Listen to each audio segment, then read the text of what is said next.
Jonesy and Amanda. Jam Nation. Let's talk about this US couple have discovered something underneath their jacuzzi. They live on Lake Huron in Michigan. It's a body of water that separates US from the Canada. So they were digging out their jacuzzi. They were renovating. They bought this house in 2020 and they found sort of a weird outlet underneath the jacuzzi. A lot of hair, I'd imagine. A lot of hair.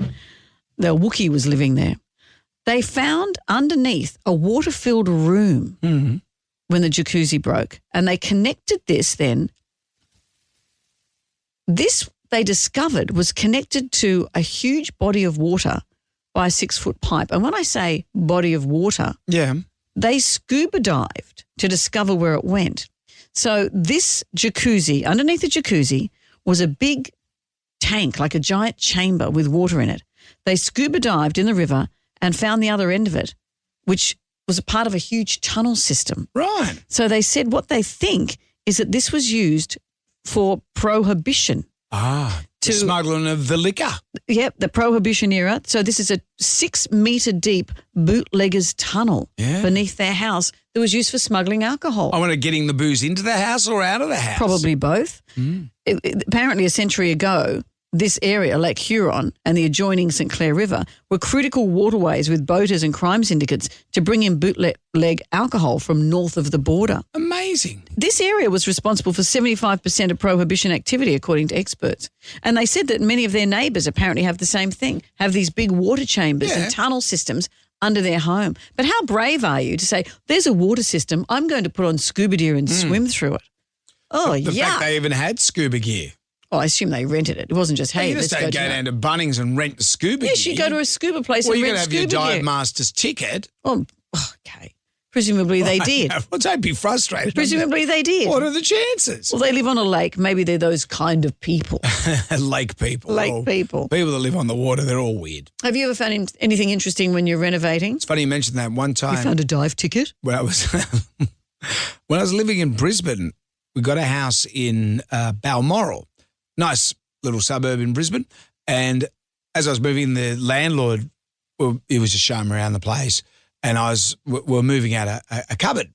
And on the back of a cupboard in red, drawn with finger paint, was a pentagram. And I went, oh, like the devil's sign. Yeah, I went, gee, what's with that? And is that blood? It wasn't blood, it was red paint, but it looked like blood, and they'd written a pentagram. And I said, geez, what were your last tenants into? I said that to the landlord, and he goes, yeah, they were weirdos. I remember I came around one night and there was all these candles burning, and if you stand up here, there was a sunken lounge room. So if you stand out here, you can barely see it now, but there's an outline, a chalk outline of that similar thing and he didn't know what it was called. I said, pentagram. He goes, yeah, same as that. I wouldn't have moved in. Same as that. I would not have moved in. Well, did you go ahead and move in? Well, you know, the thing was, my wife and my son were living in Sydney, and I'd taken the job up in Brisbane, and they were going to eventually come and join me. So why wouldn't you bring a child into that? I've signed the lease on this giant and all that sort of stuff, and it was a nice place. Rent was cheap, and all of a sudden this. So were you thinking, I won't tell my wife? I wasn't going to say it to anyone. So I went to work that night. I was doing late night radio at B105 in Brisbane, and there was this lady that did the midnight to dawn shift after me, and I was just sort of sitting there during the songs, and she said, have you found a place to live yet? And I said, yeah, this beautiful place in Balmoral, and we're just talking about it. And I said, I told her about the pentagram. Anyway, she's a rabid Christian, and she said, you cannot move into that house. That house is bad, and went on this whole thing. And like throughout the rest of she sat through my whole show just constantly telling me not to move my family into the house. I'm with her. So that night when I'm heading home from work at about 2 a.m, I thought the last place I want to go into is that house. So anyway, I kind of spooked myself. And my mate, Dave, I told him about it, and he started over-egging the pudding. And his wife, she said, well, why don't you get like a priest to come and bless the house? Just why don't you do that? And I went, because I'm a Catholic. And I went, oh, okay, sure, So each time I wanted someone to say, oh, you're crazy, no one said I was crazy. Right. Everyone said, you need to do something about this. Maybe you should do something about it. And I went, oh, great, okay, I've signed the lease. You could have waved some sage around or something. Well, I didn't even know about sage back then. So I go to the local church and I meet with What, you went to local church. Yep. What trouble are you going to be in? Because then they'll expect to see you there every week. Well, exactly. So I meet with that's fraud. That's even worse than living in a devil house. I met with the local priest, Father Terry, and I thought he would say, you're crazy. Don't worry about it. He sat me down in his office and he said, so have you seen any strange phenomenon? And I went, well, no, not really, but I do. He says, do you feel uncomfortable in the house? And I went, yeah, I do. Actually, I do. I do feel uncomfortable. But I'm thinking, is it part of my mind or not? Of course it is. Also, there's all possums and stuff running. It was it was in a bushland sort of setting. So there's a lot of things that kept you up at night. And also, I'm by myself working late at night. So anyway, he says, I'll come past and I'll bless the house. I'm like, oh, sweet. And I'm like, I'm sort of good. Tick, done. So he came round to the house and he brought his robe and his Bible and some holy water. It's like a full-on scene from The Exorcist. We go into the house and we're walking along and he just starts, and then he starts quoting Latin. And I'm going, oh, geez, okay. So I'm just going along with this. I don't even speak Latin. And then mate, I don't even speak Latin. As we're walking through the house. Like status quo, though. As we're walking through the house, I said, so, say, Father, are you getting any vibe? And he said, I felt incredibly uncomfortable. Oh, no, it's getting worse and worse. And I went, well, that's going to be my son's front room. Oh, no.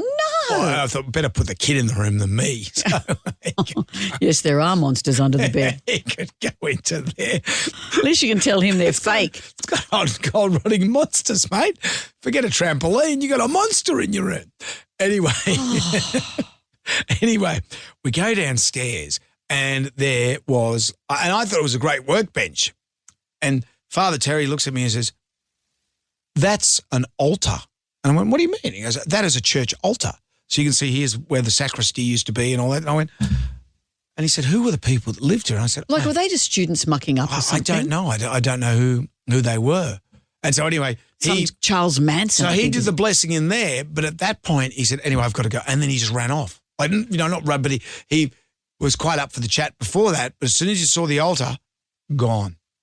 So, and then did he insist you go to church every week? I never went back to the church. I gave him $50 as a donation. I went, thanks, Father, there's something for the church. And then after that, nothing.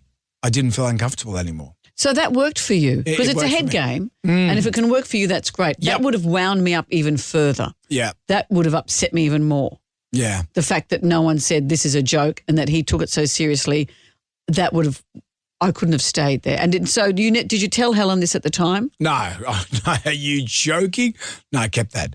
There was one point where my son's head started spinning around in the bedroom. Yeah. And I said... He's been a head turner ever since. I said, honey, it's got hot and cold running monsters. How long did you stay there? 8 months. Mm. You miss Amityville, don't you? He used to live next door to me, Kyle Sandlands. Used to live did he? About 3 houses down. See, the devil went to the wrong house. kept well away from that. Anyway. Well, you freaked me out now. Yeah, we're going bless his house.